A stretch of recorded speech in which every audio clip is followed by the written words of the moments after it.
HOA Beat. I'm Cindy with Key Community Management. Today we have a special guest with us, Ben Carb from the Law Office of Moretz and Skufca. Thank you for joining us, Ben. Thanks for having me. So we wanted to talk about an important topic today that seems to come up, but yet it's not anything that's addressed in our governing documents for our associations today. So it's the topic of social media. And often we find that residents in our communities have created a Facebook page, and people think that it is an official tool for communication within the community.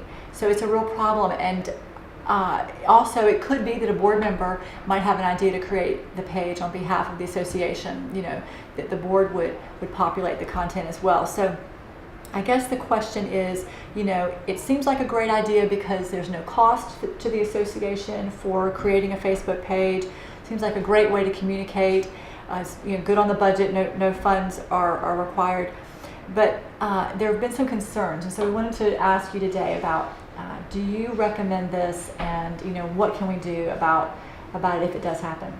Sure, and this is a topic that we see every day with increasing frequency. I believe there's probably new social media forums being formed right now that we may not even know about, but we definitely see a lot of communities and board members and individual members creating Facebook pages. Nextdoor.com I know is a popular site. Definitely board members are commenting on some of these sites, and that can lead to legal questions. So the underlying law for any of these issues basically comes down to what authority board members have. The general rule, and I'm going to talk about directors who of course are elected amongst the members, right, and also officers that are appointed by the board who are usually board members. I'm going to refer to them generally as board members, even though technically a director is different than an officer. And there's essentially two kinds of liability that we're primarily concerned with, both of which derive from what authority those people have. There's, first of all, actual authority. That is the authority which is presumed from law when a board member or the president usually is signing a contract on behalf of the HOA or speaking on behalf of the HOA. Legally, we presume that person has authority to act for the association or to speak for the association. And that actual authority literally comes from our governing documents. Usually the bylaws will say the president can sign contracts, and that's actual authority. There's also what's known as implied authority. That's where we as an HOA are holding someone out as having a particular authority to speak or act on behalf of the HOA. An example would be if we have the vice president, say, signing all of our contracts. We are holding out that vice president as having authority to bind the HOA. And by extension, it can also be a board member who is holding himself or herself out as having that type of authority. Let's say we have a person who's on the board who's going out on Facebook and implying that the board is taking divisive views or saying racist things or hateful speech. And the impression is given that person has authority to speak for the board. That's a problem. What we look to from a legal standpoint is we say, would a reasonable person look at that board member who's speaking, and would they believe that person has authority to speak on the board's behalf? And if the board doesn't do anything about it or allows it to happen, then it's conceivable that whatever said by that person, whatever derogatory comments or divisive language, could be imputed to the HOA, potentially creating liability for the HOA as a legal entity. So one thing that also goes hand in hand with this is that we want to encourage people to sit on boards. Although a lot of members don't believe this, board members are volunteers. They're unpaid volunteers. That's right. And it is not a very fun job, and it is time consuming, but to encourage people to sit on boards, we actually offer them by statute in both the Planned Community Act, which references indemnity, and specifically in the Nonprofit Corporation Act, we actually indemnify our board members who are acting within the scope of their authority to make decisions for the association. For example, if a board makes a decision after considering all the facts available and it turns out to be the wrong decision, we don't want to hold that board responsible. We don't want to open them up to lawsuits, at least from a personal standpoint. We don't want someone suing them individually for acts taken in the scope of their duties as a board member. When a board member speaks out of turn without authority, that board member can open him or herself up to being sued personally for acting outside the scope of authority, in which case the association may not have the right or the obligation to pay the cost, to indemnify that person if that person gets sued. So that's something that board members should be aware of, and I think will hopefully keep board members in line if they actually think about what they're saying. Absolutely. Well, it's a big deal. It's important for them to take it seriously. So what can we do to help limit the liability to the association? Is there some training? Is there some documentation that's available? Sure, and that's something that we see every day, and I'm a firm believer that having an educated board resolves a lot of these problems. Yep. It is good to periodically teach your board what is appropriate and what is not appropriate. I think a lot of long-standing board veterans and especially new board members would benefit periodically from having a refresher course or even a board training 101 type of course. I know our firm offers training once a year to the HOAs that we represent, and we're happy to do that. We do like to get out of the office from time to time and meet our boards.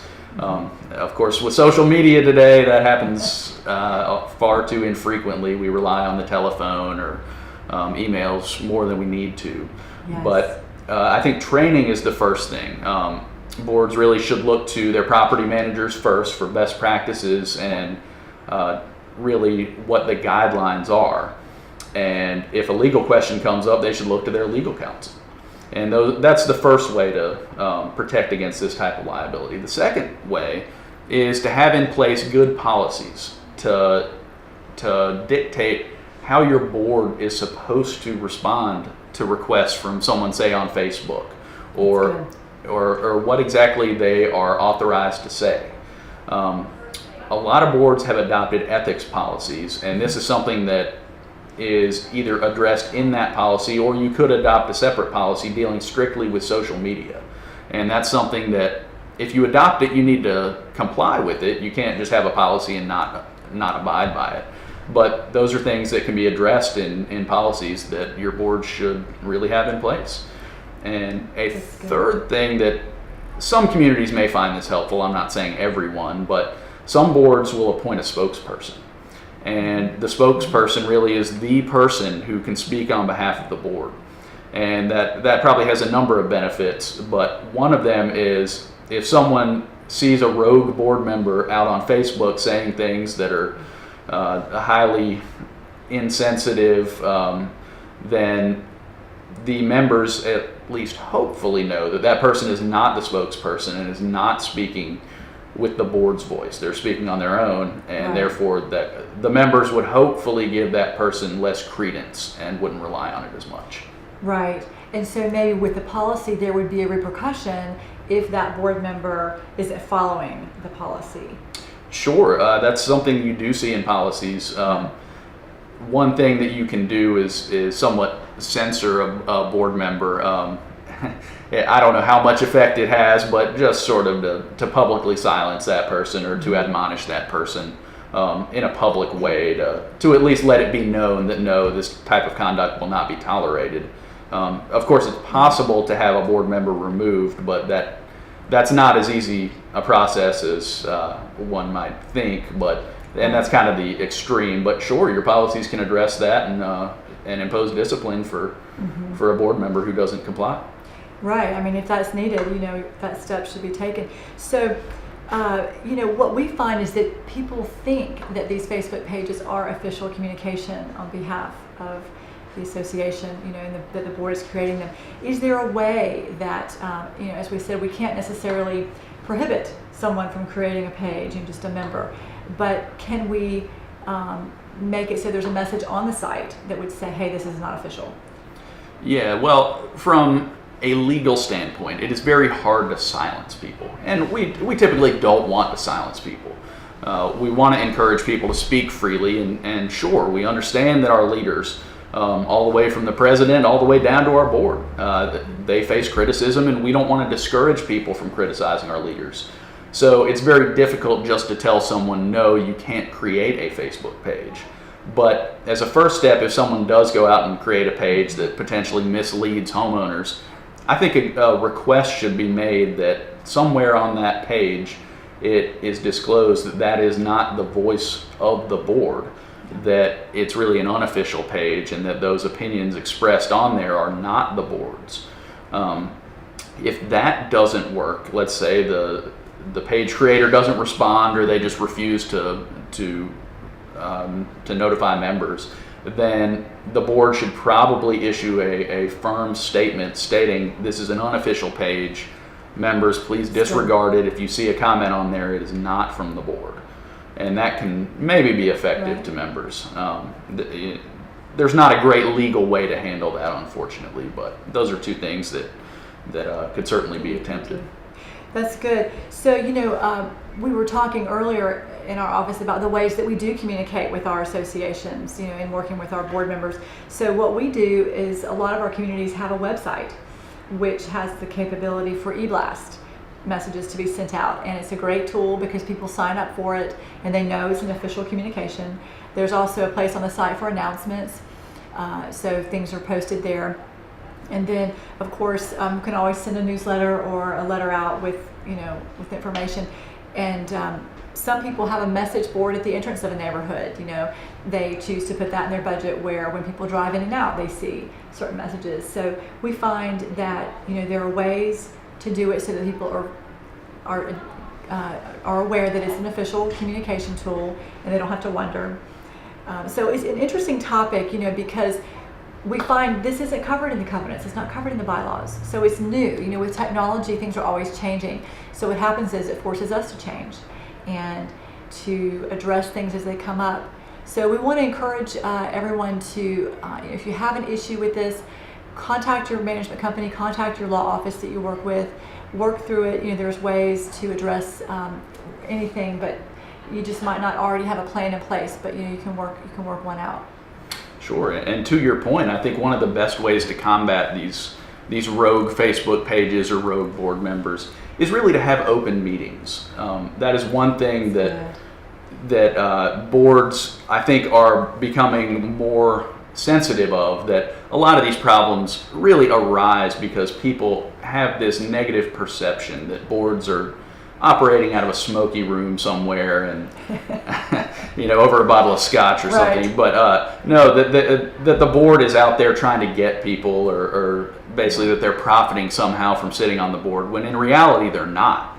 And by having open meetings, you can encourage members to attend, and I think that certainly cuts down on this kind of chatter, because people see that the board is not acting nefariously. They don't have a negative intent.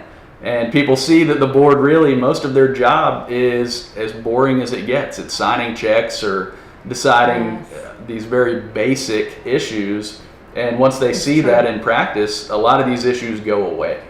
So that's one major tip that I think boards are becoming aware of, and I think it really cuts down on these kind of negative social media posts. I think it's a great point, because what happens is people post information based on a lack of knowledge. And when you don't have the truth to work with, you're just guessing. And so these open meetings and more communication in print from the board lets them know, hey, here's what we're up to. Here's what we're doing on your behalf. Here's how we're spending your money. So I think it's a great suggestion. So thank you, Ben, for being with us today. And I hope we're all learning something new. Thank you for joining us today for the HOAB. Thank you.